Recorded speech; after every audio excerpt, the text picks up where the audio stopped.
Hello! Another Sunday video, and I am, to be quite honest, an entirely different person from the last time I filmed a video. Yerba mate, cranberry one, delicious treat.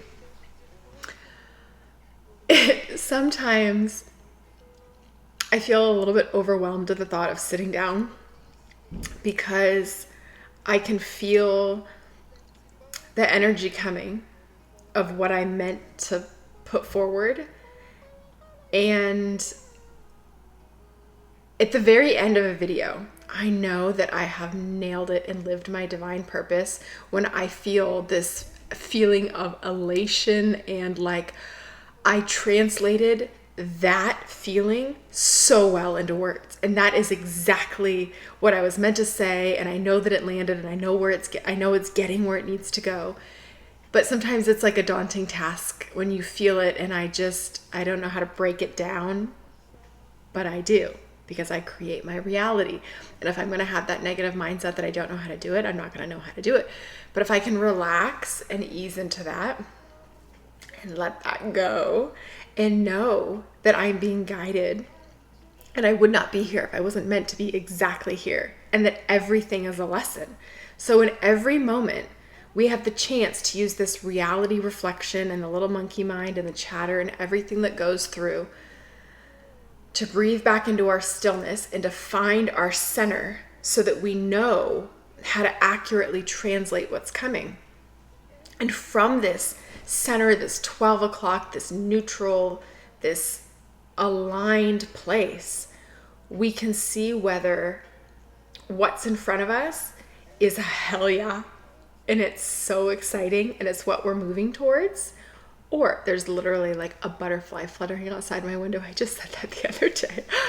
And it's kind of stormy out here. We've had that like tropical storm that parked, and so this morning's run was in the rain, which I'm learning I really like.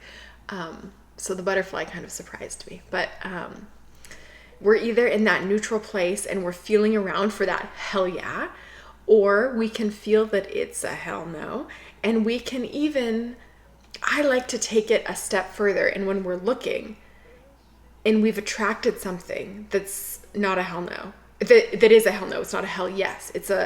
I'm not really sure why this is in my experience right now, that we can lean into it. To me, this is the most important part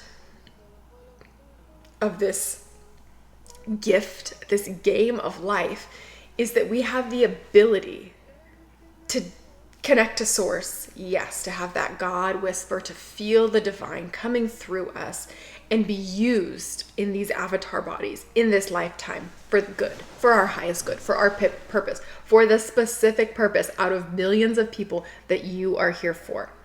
Because it is going to be translated beautifully through you in a way that is specific to you.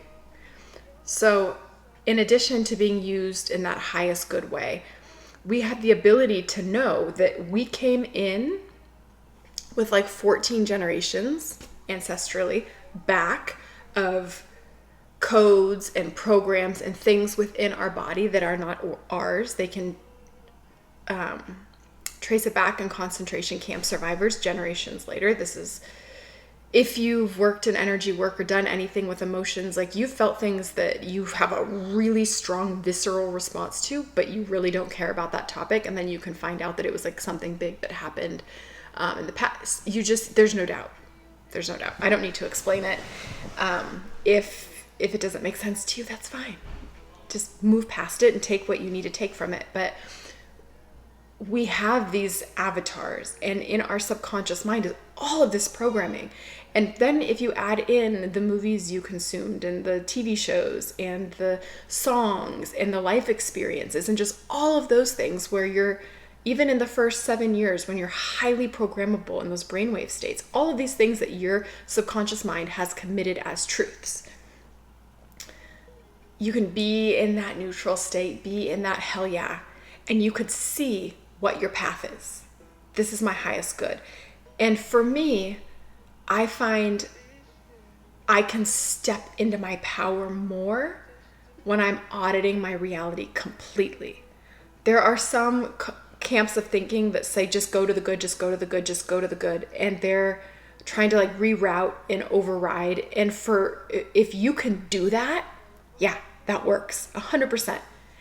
Anything works. Any way that you find that works for you is the answer. For me, I felt that my calling in this life has been to look at this 95% of what I'm attracting. I've got the 5% dialed in. I know my highest good. I feel it. But all of these other things come up. And in learning all of this is where I've really made my 5% highest good, that path, really clear and really powerful, and where I've learned the most about the subconscious is having this playground of circumstances that I have been given in life, these gifts of these like burning down life moments, worst thing that's ever happened to you. These are my like big red bow gifts. And it's allowed me to help others with suffering, because in order to truly understand, you gotta live it. So if I'm gonna know my rubber band pulled down, hell yeah, highest good, I best believe I've been pulled down to the bottom. You best believe I've experienced it and I know it. And it's only through the transmutation of that suffering, whatever it is. It could be one person can think another person's suffering is shallow and another person's suffering is really awful. And my grandpa always said that if you put everybody's problems on a table and look around, you're going to grab yours back really quickly, and it's perfect. Whatever you were given in this life are the keys and the pieces you needed. It's the bag dumped out, and it's all of these little clues, and you get to figure out how it gets put together for like the most epic transformation for you. So the pieces I was given led to this, and I'm certain it was right. So my point is that if you are looking at your full reality and there's something that's coming at you and you don't really know why, it's within your vibration. You've attracted it. Many times it's not a conscious attraction, it's an unconscious attraction, obviously, because we would never consciously choose most of the crazy shenanigans that happen, but it's all part of the game. And so I take the time to not just keep choosing my highest good, but I take the time to go into these shadows, to go into the code, to go into the 95%, and to play around and to find out, why is this here? Why am I being triggered by this? And feel the triggers. Each trigger to me is a blessing. It is like a direct highlighting of the code within your subconscious that is being triggered. And I don't want to suppress it. I don't want to ignore it. I don't want to shove it away. I want to sit there with it. And I want to lean in, and I want to find out, what is this exactly? I have a yucky feeling. Sure, maybe that's how it starts for some people. Or anxiety, or I feel myself picking up my phone, try to distract myself. Why? What is that feeling? And you'll sometimes, the deeper I go, I feel like the longer I have to sit with it, because I've cleaned and cleared and cleaned and cleared. And these are just, right now, I feel like I'm in foundational things, codes that have been running my whole life that are not serving me. And the whole reason that this is so important to me is that when I remove these massive pieces of resistance, these massive sandbags, my hot air balloon soars higher than I've ever soared. It feels so good to find the root cause of suffering and not just move past it and focus on something else, which, if that works for you, that's what you should be doing. I'm not putting that down.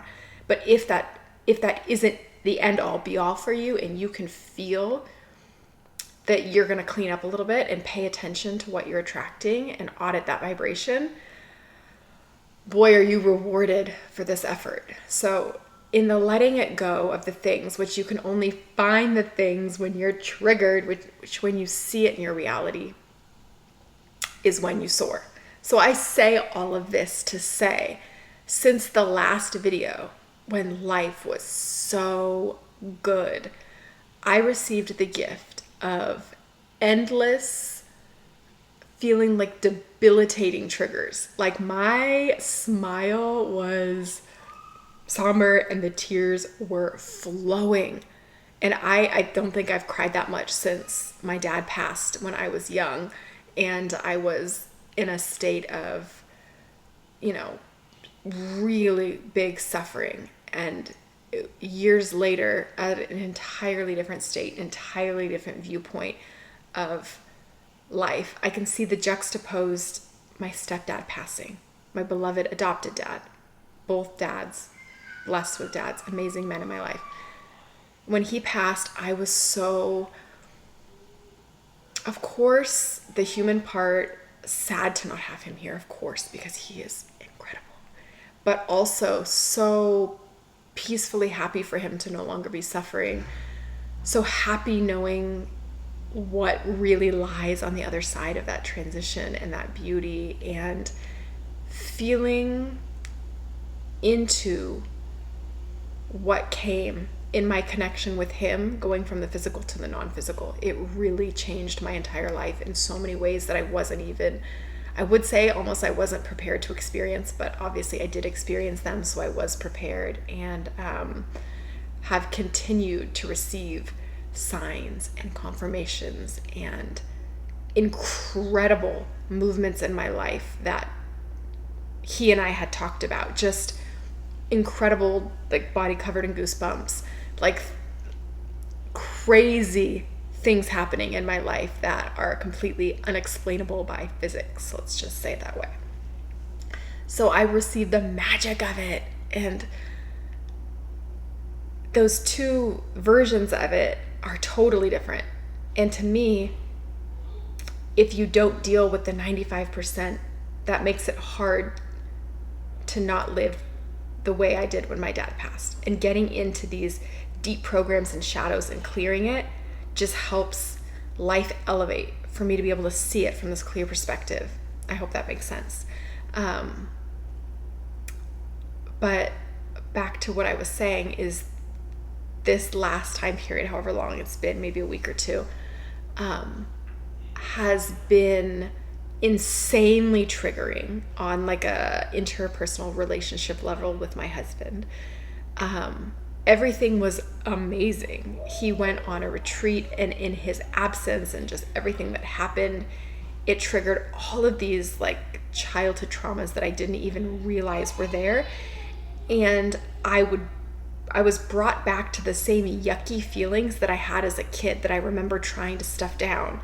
And it was like beautiful on this side of it, seeing all of that finally removed from my body. Like literally, to not be able to be triggered in that way is like such a, oh my God, like this is the part of the game. You beat a really hard level, but while you're in it, it's so important that you remind yourself that just because that's saying that just because it's raining now doesn't mean you're not headed towards sunshine. When there is a massive storm in the sky, you know the sun is shining on the other side. Letting the emotions come up and letting it pass through to cleanse it and clear it, but not losing sight of the fact that this is just a season, this is just a moment, this is just going to be a few minutes, this is going to be an hour, this is going to be a couple days, like no matter what it is, no matter how big it is, and knowing that you're going to move through it and find that good again, makes the good just so much better and makes that period so special. So special. Like my husband and I have like the most incredible relationship because we don't have these triggers between us. We joke that like we had to trigger the shit out of each other for a while to bring these things up, but like the beauty of it to not have that stuff, like we're a perfect match in childlike joy. We are laughing all the time and romantic, and he's literally like just my perfect human. And we can talk about like in every category that matters to me, he's just this perfect match.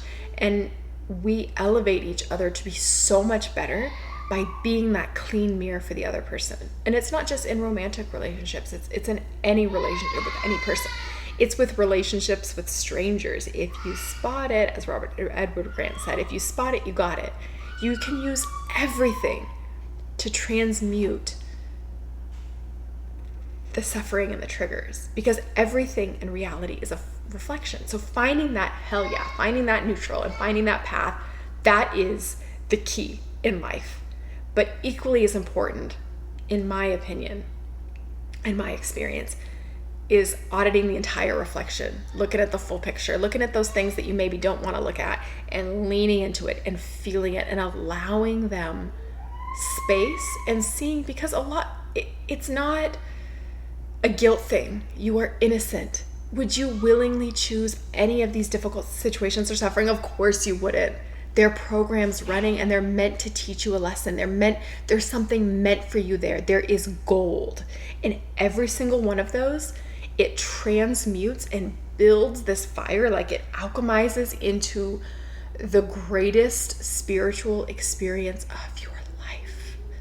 I would say that there is no such thing as suffering on the other side of this. There's only lessons and fuel for this fire. And if that doesn't land because you're not there yet to even comprehend that, that's fine. Let it go. This girl online just said something real weird. I don't get it. Move on. Because one day, if you're meant to be on that path, which who knows what you're meant for, what greatness you're meant for, it will make sense. But it's just now fully making sense to me. And I wanted to take the time to say that as life is amazing, we have these, I'm not like a teacher teaching you like I'm perfect and enlightened and I'm done. No, I'm right here alongside with you, and we are go, good, incredible, in the flow, feeling it. And sometimes we get sidelined, and it's for a purpose. And try not to judge it and try not to make it wrong, but lean into it. Like, what am I meant to learn here? And you can allow others so much growth through letting them see this side of you. My daughter was with me this whole period, and she was just like, mom's crying again. I kept telling her, I'm fine. Inside, I know I'm fine. I'm watching this like show happen. I'm watching these emotions. I'm watching this sadness. I know that I can't stop crying, and it's because I'm moving through these things. But I want you to know, I want you to see this happen to me, and I want you to know that you can move through any emotion you need to, just like I am right now, and I'm going to be okay. And you're going to see that I'm going to be okay, and you're going to see that I'm better. And it was only a matter of time until I was completely my normal self, laughing and cracking up and playing games and listening to good music. And she saw it. She saw all of it. She saw that her mom wasn't afraid to lean into something hard, that I wasn't going to stuff it or deny it or cover it up or binge eat or like any of the other things that we do. No shame in any of those, to attempt to escape these emotions that I would say feel toxic at the time. They feel toxic, and they feel like you can't breathe and you can't live and you can't move forward. And it's these codes. It's literally like, just picture a computer code in your subconscious playing out, and it's meant to feel that way. It's meant to be debilitating. It's meant to get your full attention, because there's something so good to learn from it, to remove the resistance of it, to allow it to be there, to find the specific root of it. I believe that I am unworthy, unlovable. I believe that this negative thing will happen, whatever it is. Find it, and then remove the energy behind it. And let it pass through you and feel it, and really feel it, and not to bring up all the suffering, but just because you're not suppressing it. You're feeling it because you're allowing it to be there. You're bringing it that light. You're loving even that part of you, even everything in the shadows, because when you come from a place of love, it melts it and transmutes it, and it turns it into powerful fuel. You are unlimited. You are powerful. You got this. You can do this. Any emotion that comes your way, you can do it. No matter how toxic or miserable, ask if you're in these moments, like, show me a sign, show me a song, show me something to help me move through this. And you can find things in life meant to elevate you. Find me the perfect video. Literally, one of the nights I was just, I even deleted YouTube on my phone. I went through this huge upgrade into this new version of me, and I just literally wiped everything because I wanted to start fresh, from a fresh perspective as a fresh creator. And later I had there's going to be a video for you. So I turned it on, and a video popped up for me, and it was somebody I've never watched and somebody I've never heard. And her words literally just brought tears streaming down my face, my body covered in chills. She was had a message that she felt compelled to share. And it was the exact, like 25,000 people, I think, that saw that video. And so a lot of times what you have for the world to share isn't just for one or two people, it's for many people, because we're all going through different versions of a lot of the same things. And the frequency she put out there through her words helped me in a way that I'm sure it helped hundreds of other people differently. I mean, right now it's 25,000, but you know, people send it and it grows.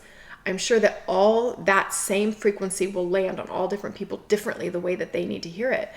And so just knowing that you can be supported at all times. There is love surrounding you in the non-physical at all times. And when you can find that deep love for yourself, to allow yourself to experience this and elevate it and remove it, it just strengthens that path, that hell yeah, that I'm going to call it that 5%, which in my opinion grows bigger and bigger and bigger and bigger until eventually, in my opinion, that's going to be the 100%. That's going to be my only focus. That's going to be all I see. But right now, it's a solid path that I can jump on anytime I want. And I'm seeing all of these other things. And that's part of it. I've asked to be shown. I've asked to be shown where I can remove what I need to see. I get guided in dreams. Like, this is a constant thing for me. I'll see in dreams. And it's not just, if you've heard me talk about dreams before, it's not just the people in it or what happened, although that can be like an interesting, fun part of it. To me, the code in dreams is the subconscious is using a series of images to provoke emotions. And the emotions provoked, the fears provoked, whatever's provoked, the thoughts are the point. They're the message being delivered. And so I can look at that and say like, oh, that was such an amazing dream. I want to live that all day long and just lean into it and enjoy it. Or I can say like, oh, wow, that was a really limiting belief right there. And I'm going to go get that sucker at the root and pull it out. And it just disappears from my life. And so the good gets more and more and more and more. And in my reality view, the things that I would say are lessons and triggers and things like that get less and less and less and less and less. It's the gift, it's the game, it's the fun. And when we're putting our focus on something and removing it, we can then turn and put our focus on what we want to create and breathe into the world, and how we want God to work through us into the world, and what beauty we want to bring, and what joy we want to have, and what experiences we want to have. And make a list of incredible experiences. My husband and I did this past weekend, and we had so much fun. Like, just not, I want to go to Canada and I want to, like, no, not just places, but dive it down to experiences. I want to be at a restaurant and I want to meet the chef, and I want the chef to give us a special secret menu that he's trying out, and I want to try his recipes, and I want it to be fun, and I want to be at the Grand Prix. I want to feel the power as the cars drive by and the excitement. Experiences. I want leaning into a vacation with all of your friends and family that's perfectly curated at this huge house destination. And I want the excitement of everybody like meeting up and coming from all different directions on all different planes and boats and trains and however they get there. And I want the excitement of moving towards that destination, knowing that all of these people are en route, in path at the same time. Feeling into those experiences, because where you put your focus and your intention is where your energy goes and where we're creating in our life. So if you want to consume brainless things and distract yourself, that's where you're putting your energy and your focus, and you're not tending to this vibration. So you will continue to attract that, and then you will continue to attract these other things. Like, you are such a powerful quantum computer. And if you just start tending to that vibration and realizing that you can type in the code a little bit, and you can delete by putting your attention on something and letting it go, and you can type in what you want and focus on it and feel it, and then get inspiration, God coming through you to get there, life gets to be so good. So all of it is good. The good, amazing times are the best. The bawling your eyes out shadows are the best, when you can allow them and transmute them into higher and higher experiences than you ever thought possible. This game gets to be so good. So have an amazing day. You deserve it. Thank you for being here, you beautiful humans. Leave any of your brilliant comments below for others to find, to share your insights, your thoughts, because people read the comments and it often is exactly what you needed to hear. So you could be that for somebody else and your comment will get where it needs to go. Your brilliant insights. Have an amazing rest of your day. If you thought of anyone when watching this video, I always say to forward it to them because that's your intuition. And the more we can grow our intuition, the better. That helps us everywhere. I hope you have an incredible day. You deserve it.